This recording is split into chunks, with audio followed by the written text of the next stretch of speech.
rasanya tuh kayak bukan kemarin kita ketemu Pak. Ya. Jadi saya tuh finishnya malam ini, maksudnya minggu ini selesai malam ini. Ya. Jadi kemarin setelah selesai saya kira sudah beres, bisa pulang istirahat.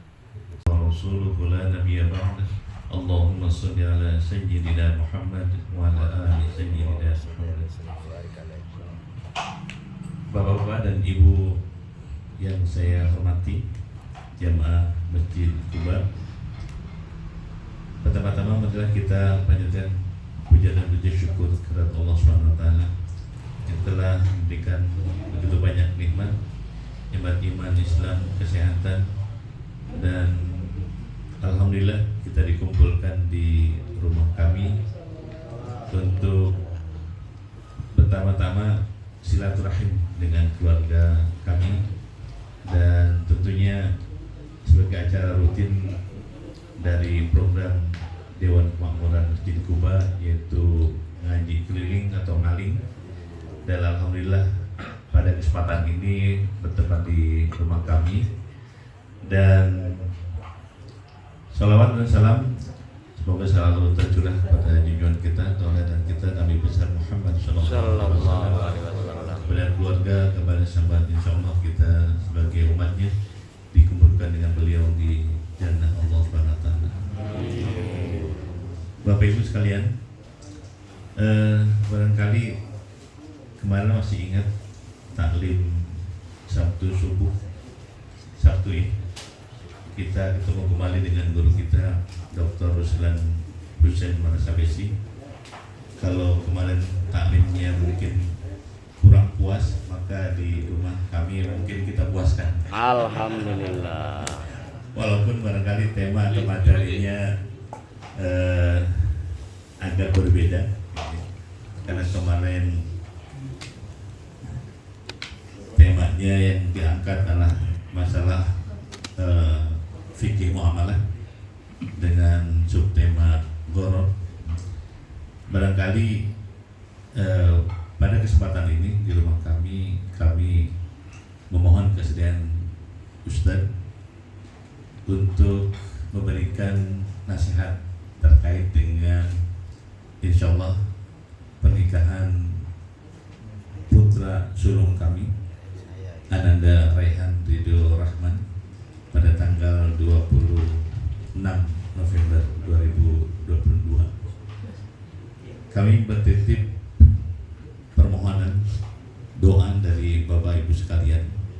Mudah-mudahan acara sejak akad dan resepsinya barangkali sampai akhir Allah lancarkan. Amin. Dan Allah berkahi rumah tangga Ananda kami nanti, dan tentu kami juga berharap karena sudah sepuh, kami mohon diberikan cucu barangkali sehat walafiat yang soleh dan soleha. Tidak berpanjang kata, kami mohon pada Al-Ustaz Dr. Ruslan Manasabesi untuk memberikan tausiahnya atau lebih kepada nasihat terkait pernikahan.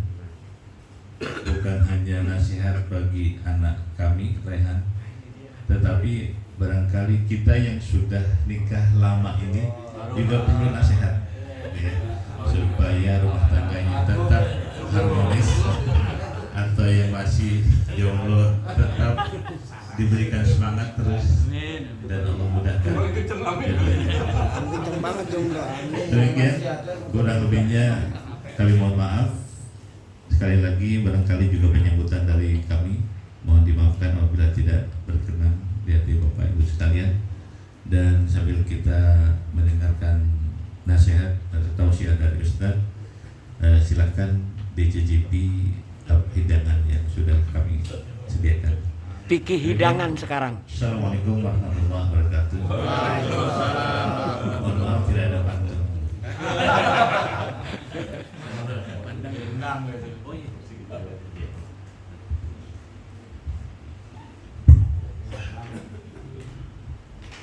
Bismillahirrahmanirrahim. Assalamualaikum warahmatullahi wabarakatuh. Waalaikumsalam warahmatullahi wabarakatuh.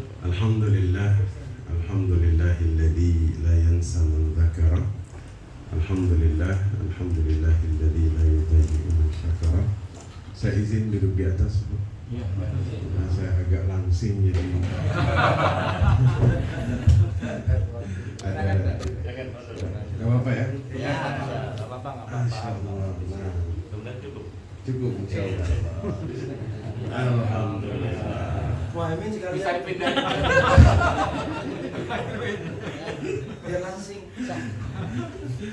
Ada sisanya nih ribanya. Allahumma salli ala Sayyidina Muhammad wa ala alihi wa sahbihi wa man tabi'ahum ila yaumiddin, amma ba'du. Alhamdulillah kita ketemu lagi. Walaupun rasanya tuh kayak bukan kemarin kita ketemu. Jadi yang lalu. saya tuh finishnya malam ini, maksudnya minggu ini selesai malam ini. Ya. Dari kemarin setelah selesai saya kira sudah beres, bisa pulang istirahat. Maksudnya pas agak naik asam lambung itu, ternyata saya ditelepon, Ustaz jangan lupa itu punya jadwal di Bandung. Jadi sudah disebar semuanya, langsung saya berangkat saat itu juga. Akhirnya selesailah tugas-tugas semua dan seperti saran dari Pak Saiful, Pak Rahiman, minum air hangat tuh lumayan menurunkan. Alhamdulillah, mudah-mudahan kita sehat semua. Amin. Ya Rabbal Alamin. Nah, hari ini kita akan bahas tema tentang pernikahan. Walaupun saya sebenarnya kalau dalam masalah nikah ini masih junior, ya. Di sini seniornya lebih banyak ini, yang sudah nikahnya sudah puluhan tahun ya, Insya Allah. Dan ini kepada Ananda sekaligus sebagai nasihat ya. Sudah lama nggak bahas fikih nikah. Biasanya kalau bahas fikih nikah itu panjang memang ya. Itu bisa 7 pertemuan. Harus ganti buku nikah Pak Ustadz. Tawa aja. Bahas fikih nikah nggak usah ganti buku nikah. Oh gitu. Bukunya yang tanpa. Kalau nambah buku nikah sih. Nah, pernikahan kalau dalam Islam itu kita sebut dengan ijab qabul. Ijab qabul ini 2 kalimat sederhana, ijab dan Qabul. tapi 2 kalimat yang sederhana ini merubah sesuatu yang tadinya itu maksiat jadi ibadah. Sesuatu yang tadinya haram jadi Halal. Sesuatu yang tadinya hawa nafsu dia berubah menjadi kasih sayang. Kasih sayang. Kalimatnya sederhana, ijab dan qabul. Bapak-bapak waktu itu sudah ijab qabul ya? Alhamdulillah. Ada yang belum di sini? Cuman belum sering aja Pak Ustadz. Nah, ijab qabul ini kalau dalam Islam itu merubah sesuatu yang tadinya biasa-biasa saja menjadi luar biasa. Dan ijab qabul ini kalau kita lihat dalam Al-Quran atau nikah itu disebut mitsaqan ghalizah. Kalau kita artikan perjanjian yang sangat berat. Dan hanya 3 kali kalimat ini disebutkan di dalam Al-Quran. 1, ketika Allah mengadakan sumpah setia dengan para nabi, Nabi Ibrahim, Nabi Nuh, Nabi Isa, maka perjanjian ini disebut mitsaqan ghalizah. Kedua, ketika Bukit Tur Sina ini diangkat di atas Bani Israel. Ini juga disebut mitsaqan ghalidha. 3, ketika Allah menggambarkan pernikahan ya, atau ijab qabul antara laki-laki dan perempuan, ini juga disebut mitsaqan ghalidha. Dari sini maka kita berkesimpulan nikah ini sama besarnya dengan perjanjian para nabi, sama beratnya dengan Bukit Tur Sina yang diangkat di atas Bani Israel.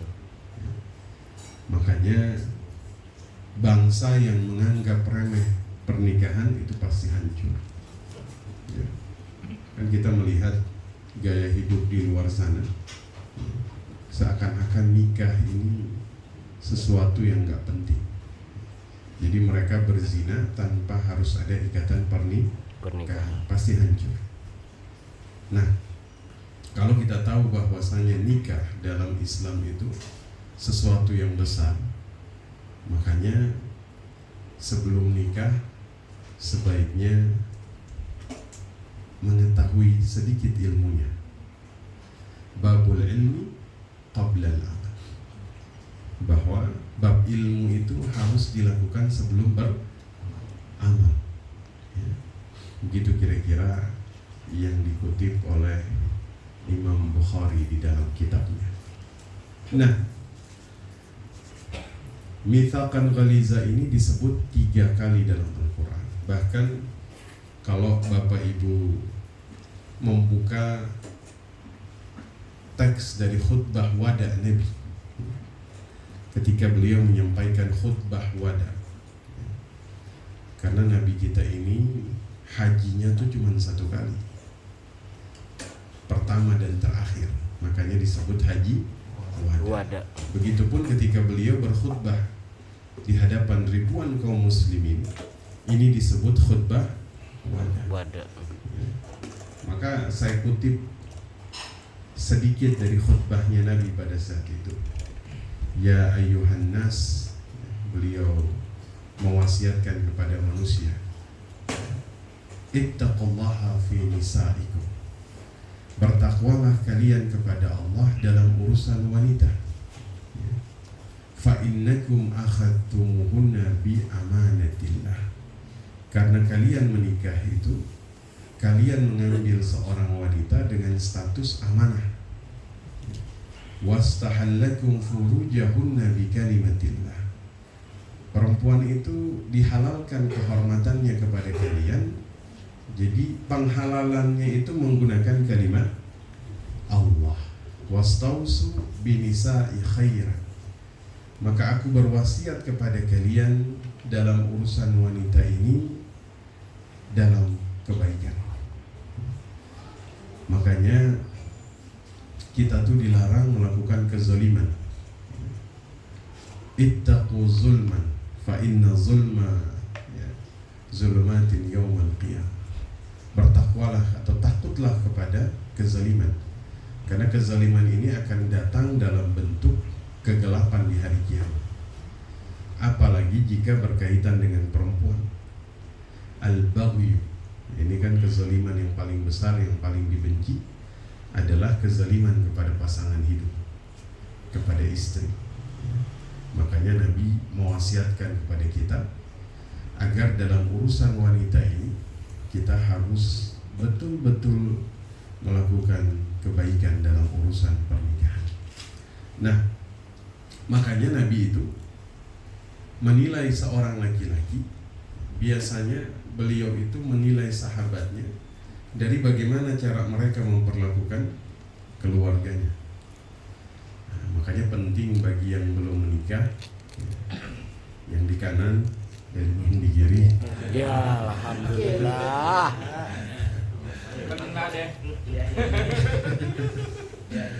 Sebelum nikah itu kita harus betul-betul memahami karakter kita. Karena kalau kita sudah mengenal karakter kita, mudah bagi kita menerima karakter orang lain. Dan masalah dalam rumah tangga ini biasanya muncul ketika di antara pasangan ini nggak mau menerima kekurangan pasangan masing-masing. Nah, nanti kita akan bahas tafsir salah satu ayat yang berkaitan dengan pernikahan. Maka satu, kenali diri kita dengan baik. Apa kekurangan kita sehingga nanti kita bisa menerima kekurangan orang lain. Ya, orang kalau sudah tahu kekurangan dirinya, maka ketika dia menemukan pasangan hidup memiliki kekurangan, dia juga cenderung berlapang dada. Ya. Dua, psikologisnya ini harus kemudian dijaga. Ini bagi yang belum nikah, fluktuasi emosi itu kalau dalam pernikahan dia naik turun itu sangat cepat. Betul? Waktu belum menikah mungkin emosinya stabil, tapi waktu sudah nikah ini biasanya naik turunnya cepat. Karena nanti ada permasalahan-permasalahan yang harus diselesaikan dan butuh kematangan dari sisi psikologis. Ya, kita belajar dari Nabi. Nabi itu bisa memindahkan kondisi yang tidak menyenangkan menjadi menyenangkan, seperti membalikkan telapak tangan. Pernah Nabi lagi kumpul dengan sahabat, ya, tiba-tiba datang kiriman makanan dari istrinya yang lain. Kebetulan Nabi ada di rumahnya Aisyah. Aisyah tanya, ini dari mana? Dari Zainab. Akhirnya diambil, dibanting. Cemburu Pak. Aisyah cemburu. Apa kata Nabi? Ini kan kalau dalam situasi seperti ini butuh kematangan psikologis. Saya yakin bapak-bapak ketika sedang berada di antara sahabat-sahabatnya, tiba-tiba ada sesuatu yang dilakukan oleh pasangan kita yang cenderung ini bisa menimbulkan kita marah seperti ini. Nabi itu menghadapinya dengan santainya. Nabi bilang, gharab ummukum, ibu kalian Aisyah lagi marah. Selesai, beres. Artinya dari sini kita belajar bahwa ternyata masalah yang muncul dalam rumah tangga itu tergantung cara kita merespon, Pak. Masalah besar bisa jadi kecil karena respon kita. Masalah kecil bisa jadi besar karena respon kita. Dan tidak semua orang, Pak. Misalnya kita mengenali diri kita bahwa kita nih punya karakter tegas. Mungkin nggak kita juga ingin punya pasangan hidup yang tegas, Pak? Enggak, ya. Pasti kita pingin pasangan hidup yang lembut. Sama kayak Umar. Siapa yang tidak tahu Umar bin Khattab? Ya. Umar ini urusannya golok, Pak. Yang Pedang. Umar, ya. Umar ini, kata Nabi, setan ketemu Umar di tengah jalan, Binggir. terbalik setan, nyari jalan lain. Saking takutnya sama Umar. Ya kalau jalan Serang beda, antum jangan lewat sini, di sini banyak penunggu. Dia yang muter balik. Kebalik Umar, Pak. Setan aja takut sama dia. Tegasnya luar biasa. Umar tuh kalau ada satu masalah dia cuma nanya, siapa itu? Itu kalau udah nanya kayak begitu, Pak, yang dengar tuh udah gemeteran. Ya, kan dulu pernah ada masalah di Mesir, Pak. Ada seorang Yahudi itu punya problem jual beli dengan Amr bin As. Akhirnya disarankan, sudah engkau pergi ke Hijaz, cari Amirul Mukminin, adukan kepada beliau. Umar tuh lagi tidur di bawah pohon korma. Datang Yahudi ini, dia cerita panjang lebar. Umar tuh nggak ngomong apa-apa, cuman ambil tulang, garis dengan pedangnya, suruh kasih Amr bin As. Itu Amr bin As dapat pesan seperti itu, gemeteran, Pak. Kita tahu tegasnya Umar. Tapi pulang ke rumah, Umar tuh pernah diomelin istrinya, diam aja. Ciut. Banyak Umar yang lain. Banyak Umar yang lain di sini. Artinya Umar tuh bilang begini, kun tiflan amama ahli. Kalian itu di depan keluarga kalian berlakulah seperti seorang bayi. Tegas di luar, tapi di dalam rumah tuh lembut. Nggak mungkin kan, misalnya bapak-bapak di sini ada yang apa di luar sana, misalnya Jawara lah, TNI atau Polri misalnya, di luar dia tegas. Kira-kira kalau ketegasan ini bawa pulang ke rumah gimana? Repot kan? Anak-anaknya disuruh kumpul, berbaris. Iya kan? Salah suruh push up begitu. Makanya itu yang kedua. Jadi psikologisnya diasah lagi ya, biar mudah-mudahan nanti bisa melewati pernikahan dengan baik. Amin. Nah, di dalam surat Rum ini surah tentang bangsa Romawi. Tapi yang menarik di ayat yang ke-21 itu berbicara tentang pernikahan. Maka ada ulama yang bilang ya karena pernikahan pun sama kayak peperangan kan. Butuh perjuangan di situ. Ya. Saya rasa Bapak Ibu pasti hafal surah ini, ayatnya juga pasti hafal. Ya. Apalagi yang di samping kanan saya ini. Amin. Beliau ini sering baca ayat ini di dalam walimah, di dalam akad nikah. Saya belum diamalkan ya. Jadi beliau sering baca, tapi Masya Allah. Dulu ada seorang sahabat Qori juga. Entah mungkin dia malam belum tidur apa gimana. Dia jadi Qori di acara pernikahan. Yang dibaca tuh ayat kematian. Waduh, ini Qorinya lagi salah milih ayat ini.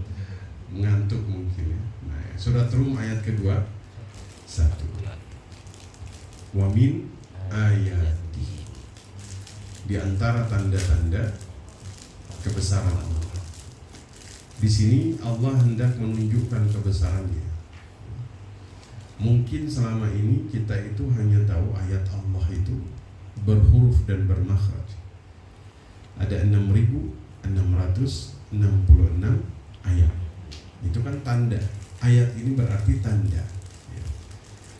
Ternyata di ayat ini Allah itu menjelaskan bahwa ada tanda-tanda kebesaran Allah. Ya, Allah ini punya kebesaran, sebagaimana menciptakan langit dan bumi, siang dan malam. Begitupun kebesaran Allah ini berlaku. An khalaqa lakum min anfusikum azwaja. Sebagaimana Allah menciptakan manusia ini berpasang-pasangan dari diri kalian. Nah, ini menarik. Min anfusikum. Jadi ternyata pasangan hidup ini diciptakan dari diri kalian. Maksudnya perempuan diciptakan dari tulang rusuk sebelah mana? Kiri. Kiri apa kanan? Kiri. Yakin? Kiri apa kanan Bapak Ibu?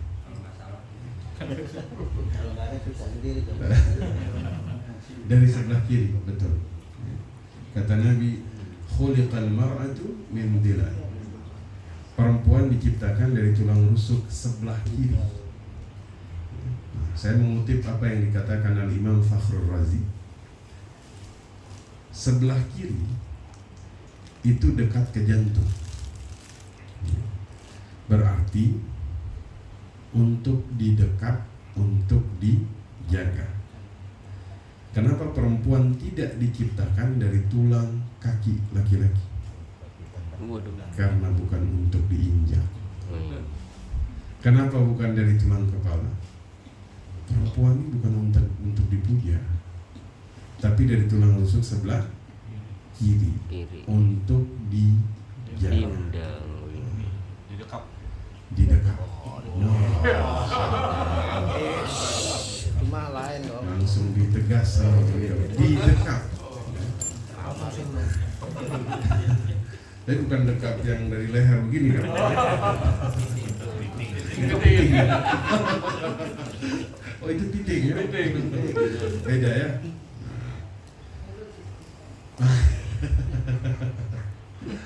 Min anfusikum, dari diri kalian. Azwaja. Ini indahnya bahasa Quran itu. Azwaja ini berpasang-pasangan. Kalau azauj itu berarti sebelah. Azwaja berarti satu pasang. Dia jadi sempurna ketika dua belahan yang tidak sempurna ini bertemu menjadi satu, baru sempurna. Kalau dia masih berdiri sendiri-sendiri, dia tidak sempurna. Maka di dalam pernikahan, istri dan suami itu jadi sempurna ketika sudah bertemu, bersatu. Makanya dalam rumah tangga itu kita pasti punya kekurangan, sebagaimana istri juga punya kekurangan, pasti itu. Tidak ada orang yang tidak punya kekurangan. Tidak ada manusia yang sempurna. Azwaja. Nah, makanya tuh luar biasanya kita itu diperintahkan kemudian untuk menutupi aib masing-masing. Dan Bapak Ibu, rezeki dalam rumah tangga itu tergantung bagaimana cara kita menutupi aib pasangan. Ini penting, karena zaman sekarang ini media sosial, banyak di luar sana para wanita yang curhat tentang suaminya di medsos. Ini sama seperti dia membuka pintu rumahnya agar kemudian dilihat oleh orang lain dan rezekinya tuh keluar dari rumahnya. Ya Allah. Masya Allah.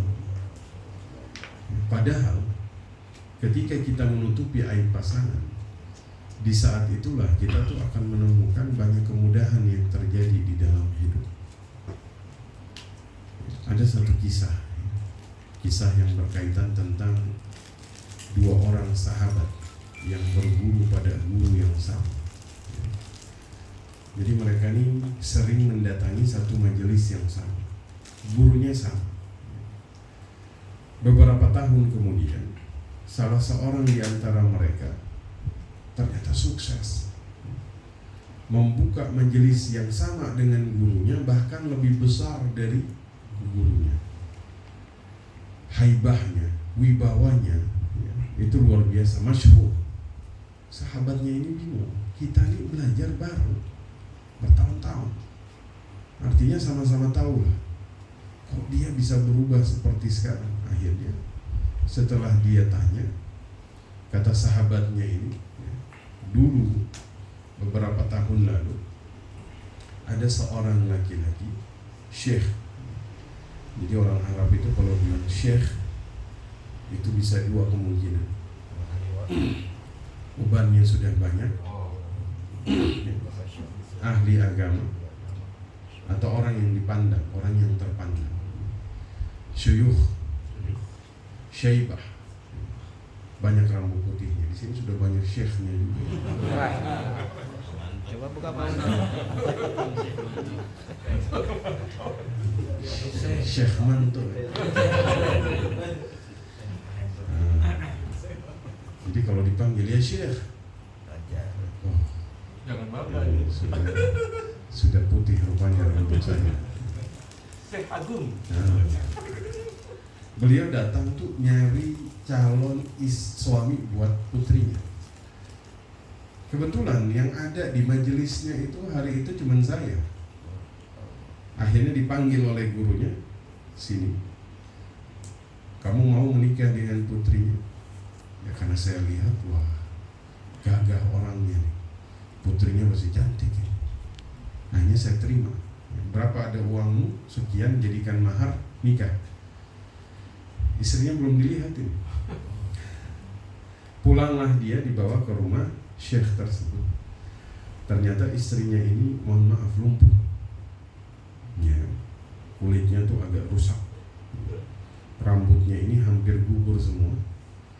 Kata laki-laki ini, sebenarnya pada saat itu saya tuh bisa saja menceraikan dia karena satu kekurangan saja yang ada dalam dirinya. Tapi ternyata perempuan ini minta, jangan diceraikan, biarkan saya punya status, punya suami.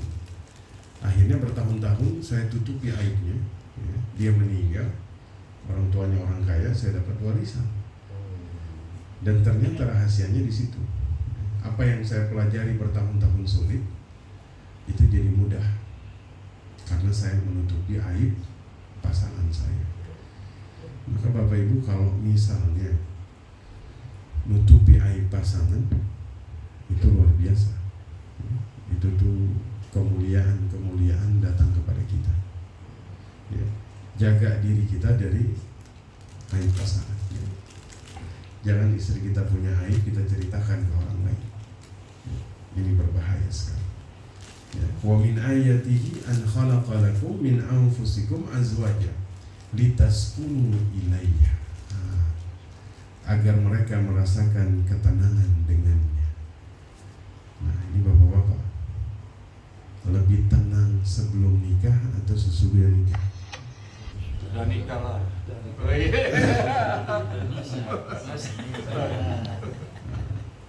Jadi Anda berdua ini yang di kiri dan di kanan, mungkin waktu masih bujangan hidupnya nggak tenang. Ini kayak nelayan yang diombang-ambing ombak di lautan. Maka dia tuh harus mencari satu tempat untuk menambatkan perahunya. Allah. Maka pasangan hidup itu yang kemudian memberikan ketenangan. Ya.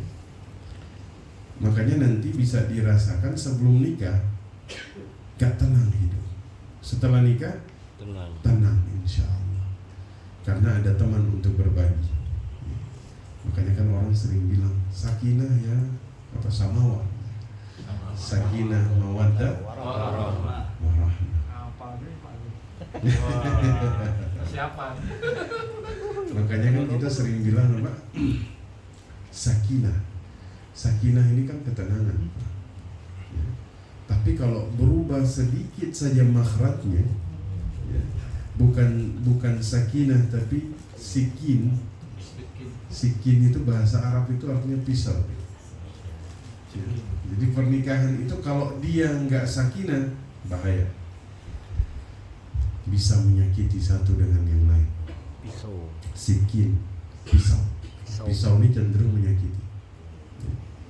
Makanya Imam At-Tabari itu ketika beliau menerjemahkan sakinah, jadi pernikahan itu sakinah itu satu,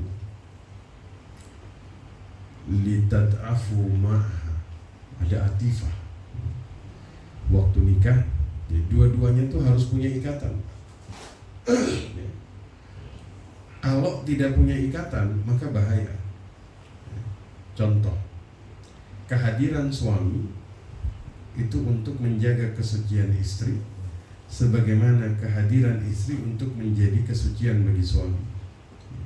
Ada atifah. Contoh, bapak-bapak dulu nikah umur berapa? Rata-rata umur berapa? 25 ya. Ada 18. Ada. Waktu nikah dulu, ya, pasti dalam pandangan bapak-bapak istrinya wanita yang paling cantik, betul? Betul. Ya. Semua wanita di luar sana biasa-biasa saja, betul? Betul. Waktu sudah nikah,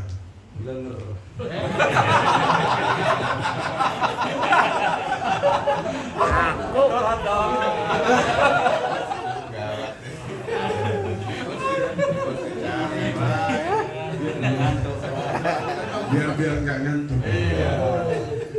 Untungnya istrinya nggak hadir. Ada kapan, Mas? Ada. Waktu nikah istrinya paling cantik. wanita di luar sana biasa-biasa saja. Betul? Ya. Waktu sudah nikah 15 tahun berubah Pak. Istrinya biasa-biasa saja, Yang luar sana luar biasa. di luar sana luar biasa. Kayak begitu Bapak-bapak? Ya. Ya, jangan jauh. Benar nggak kayak gitu? Nabi ternyata memang iblis itu punya singgasana di laut, kata Nabi. Setiap hari itu ada yang datang melapor. Syaitan itu selalu datang melapor. Dia laporan harian atas prestasinya hari itu. Iblis itu laporan apapun tuh nggak digubris Pak. Seakan-akan kerusakan apapun dia tuh biasa. Tapi kalau ada satu yang datang dia lapor, saya berhasil memisahkan si fulan dan si fulana. Nah, ini baru diapresiasi oleh iblis. Iblis bilang, wah mantap itu, bagus. Ya, itu. Makanya kata Nabi SAW, inna imra'ata aurat. Perempuan ini aurat. Idza kharajat, kalau dia keluar tanpa menutup aurat, ishtarafaha syaitan. Maka syaitan ini akan membuat dia tampak menarik kepada laki-laki yang bukan mahramnya. Ya, makanya kadang-kadang ketika seseorang itu melihat wanita di luar sana, dia melihat wanita itu padahal mungkin wanita ini biasa saja, istrinya lebih cantik, tapi yang dia lihat apa? Wah, menarik juga rupanya gitu ya. Ternyata dia begini. Oh, ini pandangan yang kemudian dikatakan pandangan syaitan. Maka kemudian sakinah itu adalah ketika kita tuh bisa menjaga ikatan. Jadi selamanya istri kita ini wanita yang paling cantik. Betul? Betul.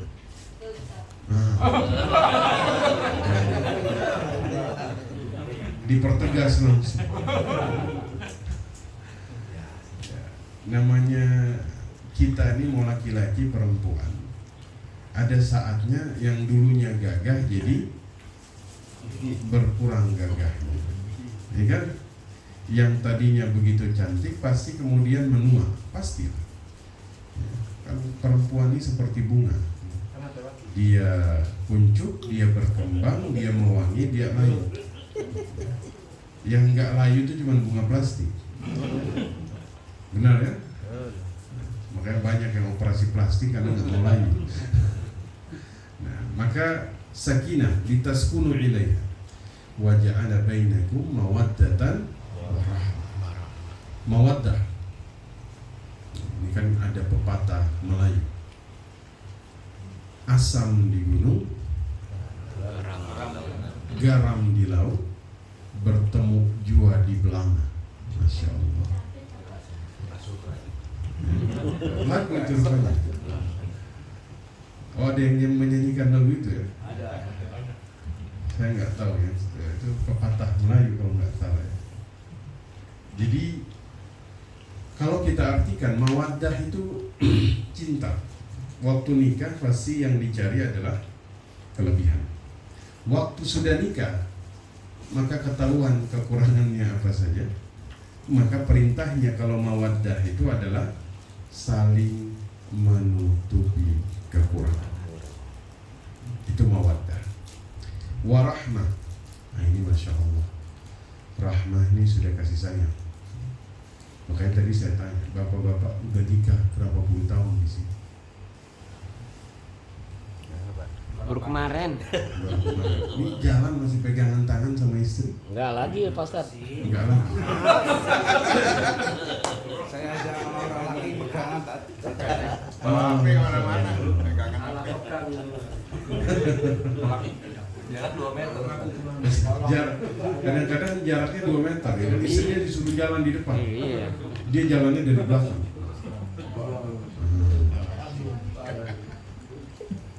Benar nggak Bu? Masih dipegang tangannya Bu yang di belakang? Masih.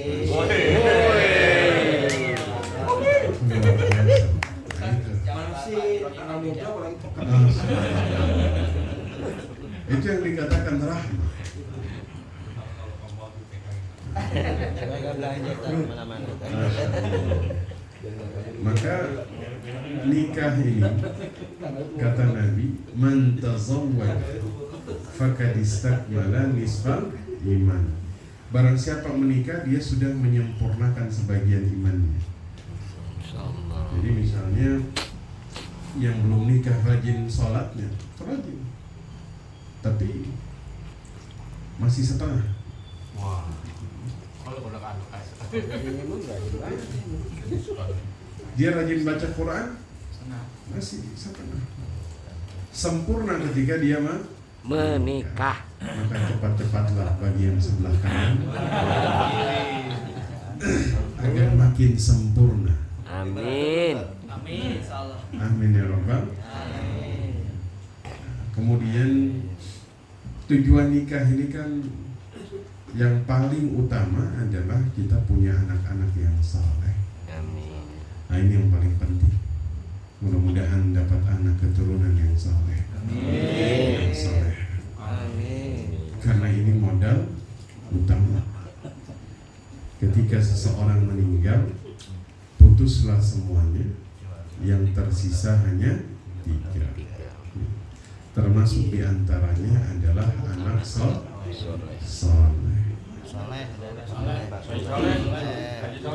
Ada hadis soal yang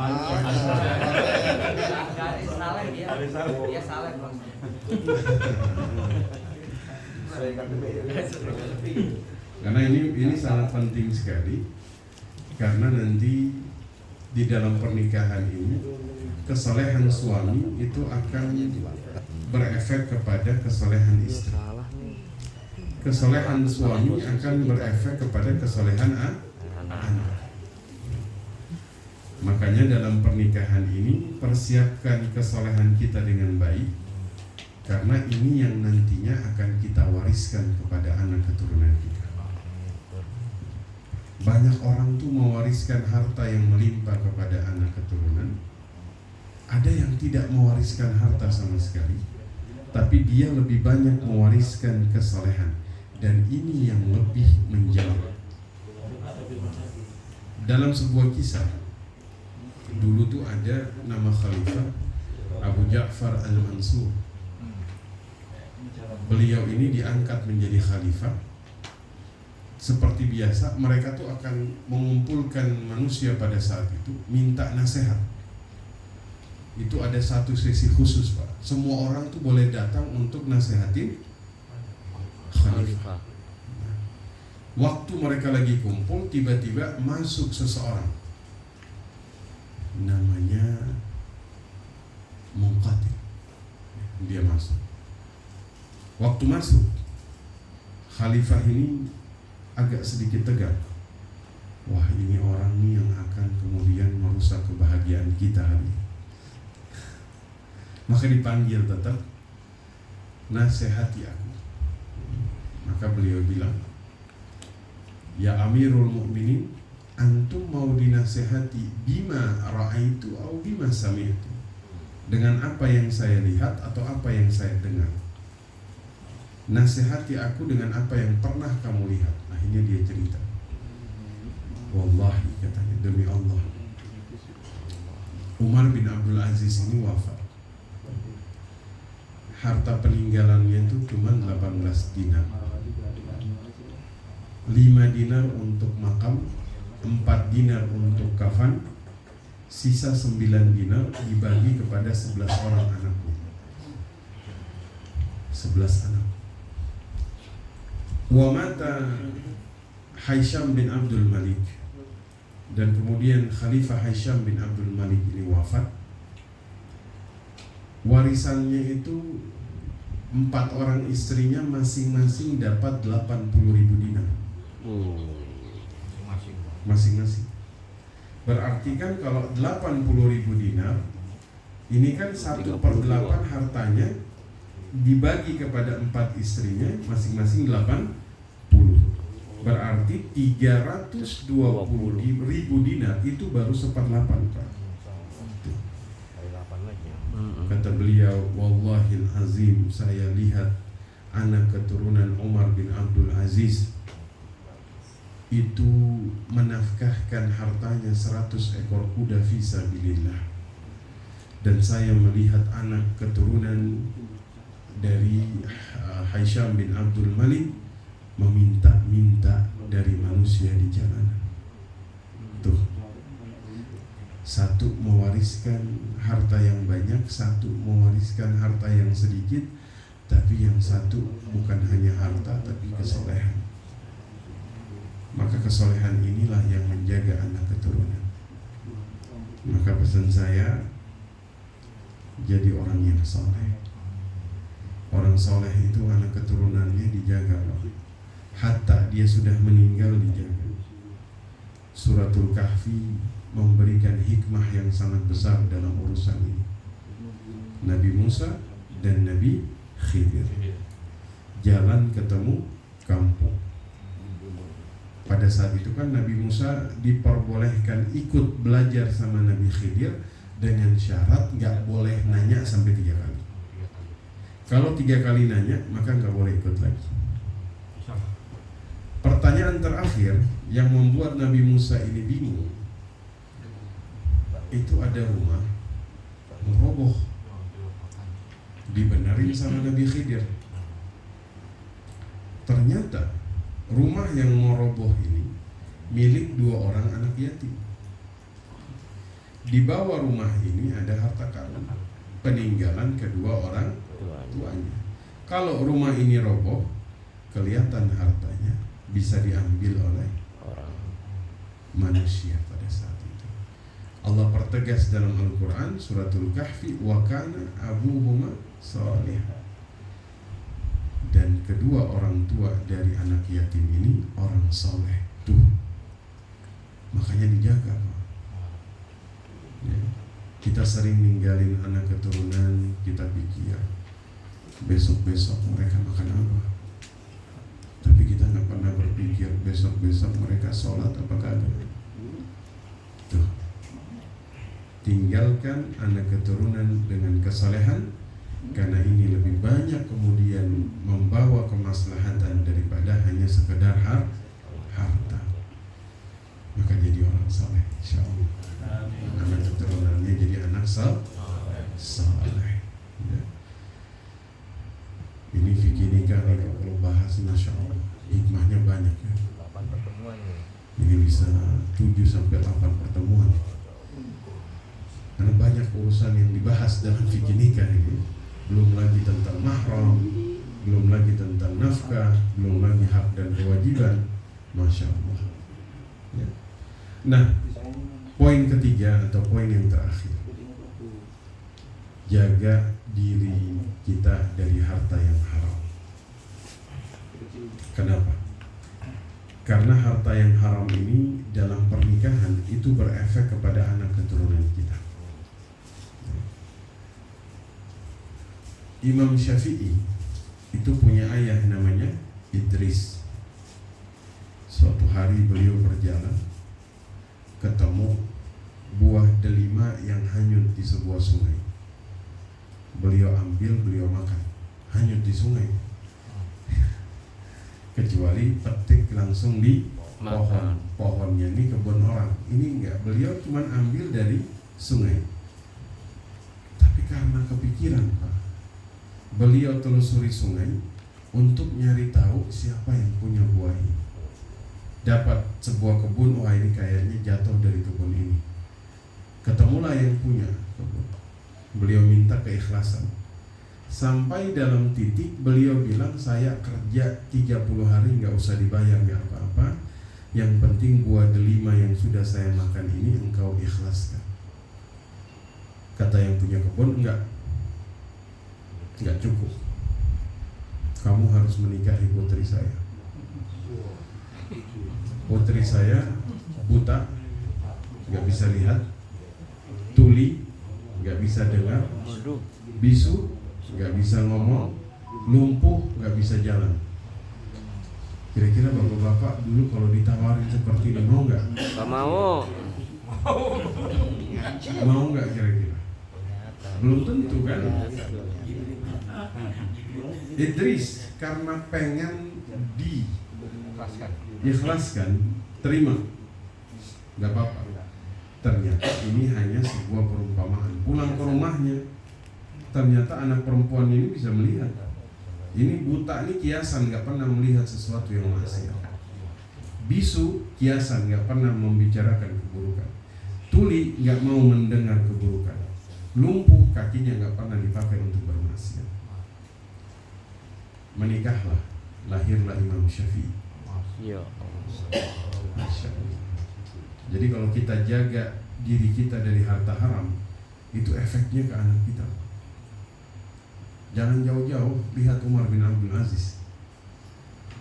Umar bin Abdul Aziz ini Pak, kalau kita tarik dari keturunan beliau, kita tarik ke atas kan ketemu Umar bin Khattab. Umar ini kan suka belusukan Pak, suka keliling untuk ngeliatin gimana keadaan rakyatnya. Sendirian.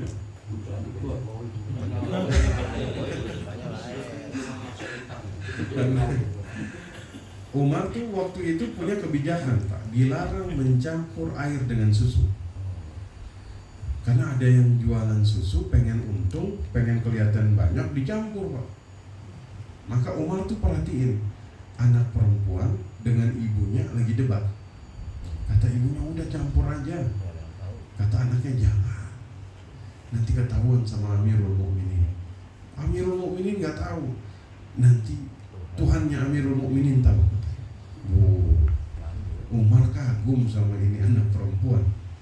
Dia bertahan untuk kemudian berdagang dengan jujur, nggak mau mencampur. Akhirnya Umar besok bawa Asim putranya, minta anak perempuan ini nikah dengan anak saya. Hanya nikah. Nah, nanti dari situ 2 ke bawah nggak salah. Cucunya itulah Umar bin Abdul Aziz. Masya Allah. Lagi-lagi harta halal ini berpengaruh kepada anak keturunan. Dalam pernikahan itu jaga, agak betul, jangan sampai ada yang masuk. Ibnu Mubarak, wah ini Masya Allah. Beliau ini kalau kita baca kisah hidupnya, ayahnya itu dulu menjaga kebun seorang qadhi. Qadhi ini hakim. Nah, ini prestisius sekali jabatan itu pada zaman itu.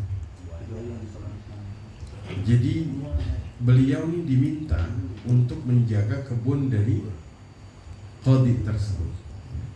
Suatu hari beliau minta tolong petik anggur yang manis rasanya untuk diberikan kepada tamu. Ternyata dicobain asam.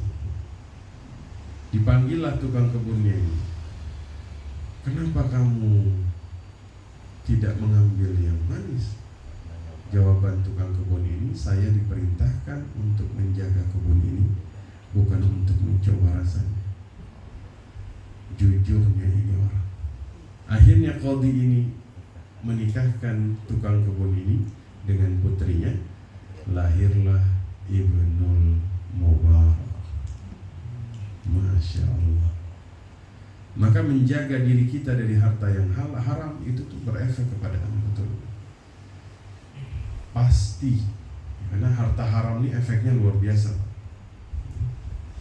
Kalau misalnya dulu itu mereka mengidentifikasi harta haram itu dari lemahnya semangat mereka dalam beribadah. Ya, kan Imam Syafi'i itu pernah datang kepada gurunya Imam Waqi, ya, ala su'ah hifzi, ya, karena hafalan saya ini menurun, ya. Tapi hafalannya Imam Syafi'i kalau menurun, nah itu kita lagi bagus-bagusnya. Iya. Imam Syafi'i itu kalau beliau bilang lagi menurun, kita tuh lagi bagus-bagusnya. Kalau Imam Syafi'i itu kalau baca kitab, yang sebelah ditutup. Kenapa? Kalau kebuka dua-duanya kebaca, kehafal. Makanya satu ditutup. Kalau kita buka dua-duanya kagak kehafal. Itu Imam Syafi'i, Pak. Imam Syafi'i itu lagi dengar, beliau ini kalau lagi jalan, ada yang lagi ngaji, itu kehafal, Pak. Semua yang dibahas itu kehafal. Itu Imam Syafi'i, Pak. Waktu lagi ngaji dalam majelisnya Imam Malik, suatu hari nggak punya pena, nggak punya kertas. Tahu nggak? Itu ditulis pakai lidah di tangan. Tulis. Ternyata Pak, kahafal semua. Dilihat, kahafal. Yang disampaikan tuh benar. Ya Allah, itu daya hafalnya itu dahsyat sekali, Pak. Imam Syafi'i. Man, saya lagi bingung nih, kok kita bisa sampai Imam Syafi'i ini tadi dari mana? Imam Cepukan juga apa? Oh, harta halal, Masya Allah. Harta halal. Ini namanya tersesat di jalan yang benar. Saya lagi nyari ini dari mana kok kita bisa bahas Imam Syafi'i. Makanya Imam Syafi'i ini hafalannya lagi menurun. Beliau datang kepada gurunya Imam Waqi. Fa'arsyadani ala tarkil ma'asi. Beliau mengatakan kepada saya untuk meninggalkan kemaksiatan. Karena orang yang bermaksiat termasuk diantaranya makan dari harta haram itu akan sulit kemudian untuk mendekatkan diri kepada Allah. Ya, tapi lagi-lagi maksiatnya sekali Imam Syafi'i beda dengan kita. Bagi mereka tuh nggak bangun sholat tahajud itu maksiat. Bagi sekelas mereka, sholat nggak khusyuk itu bagi mereka itu sudah luar biasa. Mereka merasa kemudian berdosa. Ya, Imam Abu Hanifah tuh setiap malam kata murid-muridnya sholat isya dan subuh 1 kali wudhu. Tidur. Berarti nggak tidur. Ya, kalau 1 kali wudhu kan misalnya tertidur kan membatalkan. Betul? Berarti nggak tidur, Pak. Kerjaannya kalau nggak beliau nulis, beliau zikir atau beliau sholat. Ini model-model Imam Ahmad ini. Sampai ditanya, ilama ta'anta wa makhbar. Antum ini sampai kapan sih harus kemudian wadah tinta terus-terus begini padahal rambut sudah putih? Beliau katakan ma'al makhbara ilal makhbar. Sampai nanti saya masuk dalam kubur, kata. Masya Allah. Maka harta haram ini efeknya dahsyat. Sulit mendekatkan diri kepada Allah. Makanya dalam pernikahan itu jaga betul, jangan sampai ada harta haram yang masuk ke dalam pernikahan. Karena nanti dia berefek kepada anak keturunan kita. Ini berbahaya sekali. Dia berefek, dia menghancurkan. Bahkan Abu Bakar As-Siddiq itu kan pernah, Pak, mau mengeluarkan roti yang sudah ada di tenggorokan. Sudah di tenggorokan, Pak. Beliau masukkan jarinya, ditarik-tarik biar keluar. Gara-gara budaknya ini biasanya bawain roti. Biasanya tuh selalu ditanya dari mana. Ini dari sini, dia cerita. Sekali waktu makan nggak ditanya. Waktu lagi ngunyah sudah sampai di sini ditanya, ini roti dari mana? Kata budaknya, kemarin saya tuh diminta meramal. Saya iseng meramal. Ternyata kebenaran, kejadian. Tadi lewat, dipanggil sama orangnya, dikasih uangnya saya belikan roti yang sedang antum makan, katanya. Wow, langsung dimasukkan jarinya, pengen dikeluarin saat itu juga. Bahkan dalam riwayat ini dikatakan Abu Bakar jika memilih dia harus mati untuk mengeluarkan roti yang sudah ditenggorokan, dia keluarkan. Ya, maka penting menjaga harta halal ini di dalam rumah tangga, karena nanti berefek kepada anak keturunan kita. Ya. Nah, maka buat adinda berdua yang di kanan dan di kiri, ashabul yamin dan ashabul shimal. Satu, saya ulangi lagi, nikah ini mitsaqan ghaliza, berat. Kalau sudah menerima ijab dan qabul, maka sudah ada tanggung jawab berat di pundak kita. Mulai hari ini, mulai detik ini, semua dosanya dari tidak menutup aurat, tidak salat, tidak puasa, saya yang tanggung dari orang tua. Hari ini saya kemudian melakukan perjanjian yang berat dengan Allah. Kata Nabi SAW dalam riwayat Ibnu Hibban, jika seseorang gagal, maka dia rela tubuhnya dihancurkan malaikat di dalam kuburnya. Makanya ijab qabul ini nggak akan pernah bisa ditebus seorang wanita sampai kapanpun. Hatta suaminya sakit keluar nanah dari tubuhnya, dia hisap nanah itu dari tubuh suaminya, belum menebus ijab qabul yang dilakukan oleh suami. Kira-kira begitu para istri di belakang. Berat itu. Bahkan Nabi mengatakan, ittala'tu fil jannah fara'aitu aktsara ahluhan fuqara. Saya berkunjung ke surga, kebanyakan penduduknya adalah para fuqara, orang fakir.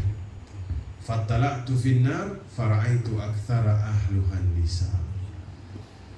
Dan saya berkunjung ke neraka, mohon maaf para istri, Nabi bilang yang paling banyak penghuninya perempuan. Di antaranya mereka kufur kepada suaminya. Makanya Nabi itu ketika mengatakan, kalau bisa saya memerintahkan seorang manusia bersujud kepada manusia, maka saya perintahkan perempuan bersujud kepada suaminya. Itu kata Nabi. Maka mudah-mudahan nasihat singkat ini bisa kemudian menyadarkan kita untuk memperbaiki lagi pernikahan kita ke arah yang lebih baik. Nabi itu pernah pulang malam, Pak. Ditungguin sama Aisyah. Aisyah sampai ketiduran. Nabi pulang malam-malam, Aisyah cariin Nabi, sudah subuh. Ternyata Nabi tidur di teras. Kenapa tidak dibangunkan aku ya Rasul? Takut nanti kamu terbangun dari tidur. Allah. Bapak-bapak kayak kita tidur di teras. Gedor. Emang disuruh. Gedor Ustaz. Disuruh tidur di luar. Masya Allah. Betapa kemudian Aisyah itu ketika Nabi sudah meninggal ditanya, apa yang kemudian ditemukan? Kata Aisyah, sempurna seluruh akhlaknya ini Quran. Mudah-mudahan kita semua ya bisa mendapatkan pernikahan yang sakinah, mawaddah, rahmah. Kita contoh baginda Nabi SAW. Kita perbaiki lagi apa yang kemudian masih kurang di dalam pernikahan kita. Kalau ada kekurangan istri, kita nasihati dengan baik. Ya, kekurangan dari perilakunya. Ya, kalau menemukan dalam pernikahan sesuatu yang tidak sesuai dengan apa yang diharapkan, maka lihat lebih jauh dari apa yang kita ridhai terhadap diri. Mudah-mudahan ini sebenarnya karena fikih ini kan panjang. Ya, ini kira-kira sesuatu yang kita padatkan. Ya, mudah-mudahan jadi nasihat kepada Bapak Ibu sekalian. Amin. Jadi nasihat buat kita juga. Karena pernikahan yang kemudian tidak dikelola dengan baik, dia bukan sakinah tapi dia sikih. Pisau. Pisau ini bisa saling menyakiti satu dengan yang lain. Banyak hak dan kewajiban yang harus ditunaikan di dalam rumah tangga nanti. Saya kutip satu saja ya, karena kalau bahas hak dan kewajiban ini panjang. Ada hak kewajiban bersama ya. ada hak kewajiban, ada hak istri, ada kewajiban suami, begitupun sebaliknya. Ya. Contoh, ini saya kutip satu saja, tapi satu ini nanti panjang juga ini.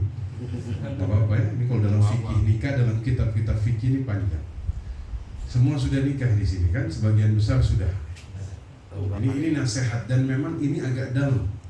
Ini agak dalam, tapi wajib disampaikan karena ananda kita ini mau memulai. Ada hak dan kewajiban istri dan suami, itu namanya itu istimta.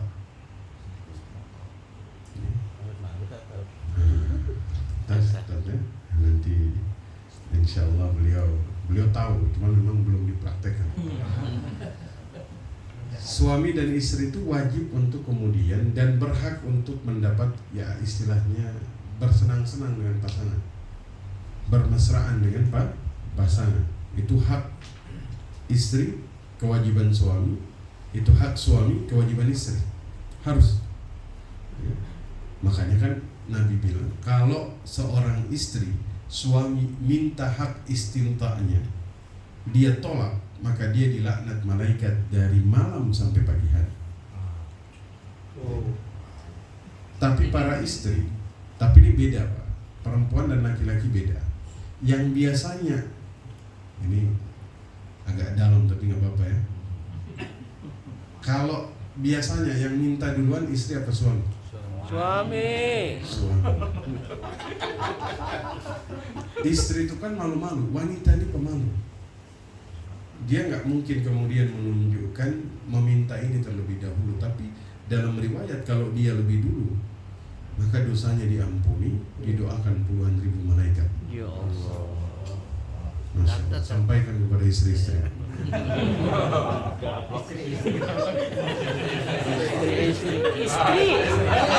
Istri.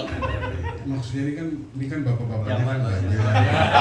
Saya bilang istri-istri. Dan ini ditujukan kepada khalayak. Kalau saya tunjuk satu orang istri-istrinya, nah, ya, itu. Jadi itu hak dan kewajiban. Jadi bapak ibu tuh harus kemudian memberikan, harus romantis kepada pasangannya, karena ini hak dan kewajiban masing-masing suami dan istri. Tapi ada juga larangannya dalam istimta ini, Pak. 1, dilarang mendatangi istri ketika dia sedang haid. Dulu tuh ini jadi kebiasaan kaum-kaum terdahulu. 2, dilarang mendatangi istri dari arah belakang. Ya Allah. Itu tidak orang yang mendatangi istrinya dari arah belakang. Mungkin dari arah belakang Bapak Ibu sudah paham ya. Kemudian memang ada ayat yang bercerita tentang ini, surat An-Nisa, itu asbabun nuzulnya panjang, saya singkat saja. Termasuk 2 perkara yang menjadikan Allah itu tidak akan melihat seorang hamba. 1, mencampuri istri saat haid. 2, mendatangi istrinya dari belakang. Ya, maka diperhatikan betul bagaimana kemudian. Makanya Islam ini Masya Allah sempurna ya. Kita tuh diatur betul bagaimana cara kita ini di dalam kehidupan tuh dibimbing ya. Tawaf kita diatur, nikah kita diatur, makan kita diatur, masuk kamar mandi diatur. Kita tinggal ngikutin saja, insya Allah. Tujuan syariat itu is'adun nas fi darain, agar manusia ini merasakan kebahagiaan dunia dan akhirat. Maka kalau ada orang beribadah dia berat, maka ada yang salah dengan imannya. Seharusnya ibadah ini yang dirasakan adalah kebahagiaan. Begitupun pernikahan, insya Allah ya. Bapak-bapak bahagia? Alhamdulillahnya ini kayak penuh tekanan. Alhamdulillahnya ini kayak tarik nafas panjang. Insya Allah ya. Saya kira itu yang bisa saya sampaikan ya. Kita doakan sekali lagi ananda kita ini pernikahannya sakinah, mawaddah, warahmah. Amin. Sehingga Pak Rohiman dan Ibu ibu dapat cucu yang saleh dan soleh. Amin. Allah mudahkan pernikahannya. Amin. Istrinya wanita yang soleha. Amin. Allah berikan rezeki dari tempat yang halal. Allah jauhkan dari yang haram.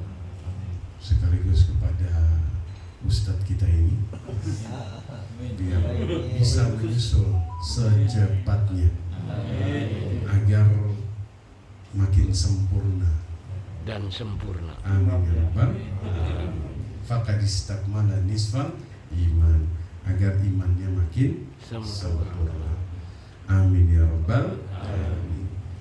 Saya kira tidak panjang lebar ya, singkat tapi mudah-mudahan bisa diamalkan. Amin ya rabbal alamin. Saya tutup. Aku ada tanya jawab? Oh nggak ada. Mantan dong. Boleh nanya saya makan Pak Toto apa? mau nanya ini. Kalau subuh soalnya Pak Toto Pak Toto biasanya. mau nanya caranya lagi gimana? Bapak kali yang nanya itu.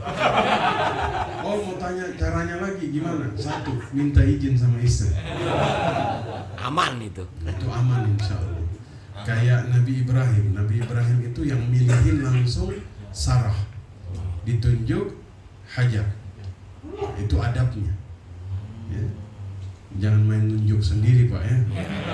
Minta istri yang nunjuk. Jadi harus siap. Kalau istri nunjuk nenek-nenek harus siap. Caranya kan, agar tidak menyakiti istri, maka minta istri yang nunjuk. Istriku, saya mau nambah. Silahkan engkau carikan. Nah ini namanya tidak menyakiti istri. Ya, kira-kira seperti itu.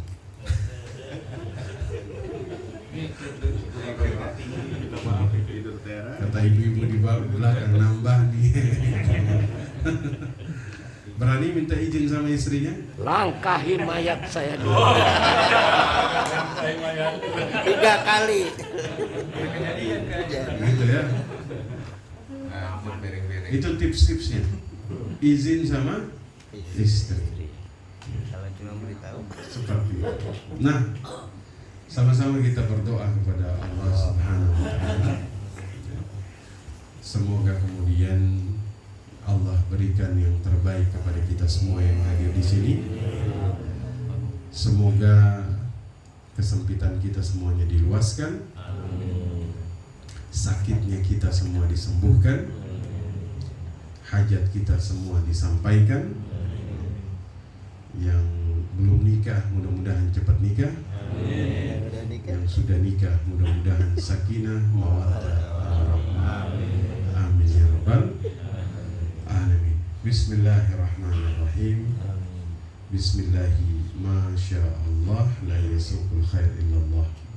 Allahumma inna nas'aluka fi'lal khairati wa tarkal munkarat fahdina li salihal a'mali wal akhlaq. Allahumma ghafir li wa li walidayya warhamhuma kama rabbayani shaghira. Allahumma ghafir lil muslimina wal muslimat wal mu'minina wal mu'minat al ahya'i minhum wal amwat. Allahumma inna nas'aluka ilman nafi'an wa a'malan salihan wa khairan kathiran wa syarran ba'idan birahmatika ya arhamar rahimin. Allahumma arhamna fa innaka khairur rahimin. Allahumma arzuqna fa innaka khairur raziqin. Allahumma ghafir lana fa innaka khairul ghafirin. Allahumma aftah lana fa innaka khairul fatihin. Allahumma ahyina bil iman wa amitna bil iman fala tukhrijna min hadhihi dunya illa ma'a syahadatil iman. Rabbana atina fid dunya hasanah wa fil akhirati hasanah wa qina adzaban nar. Wa sallallahu ala sayyidina Muhammad wa ala alihi wa sahbihi ajmain. Amin amin amin ya rabbal alamin. Subhanaka Allahumma wa bihamdika asyhadu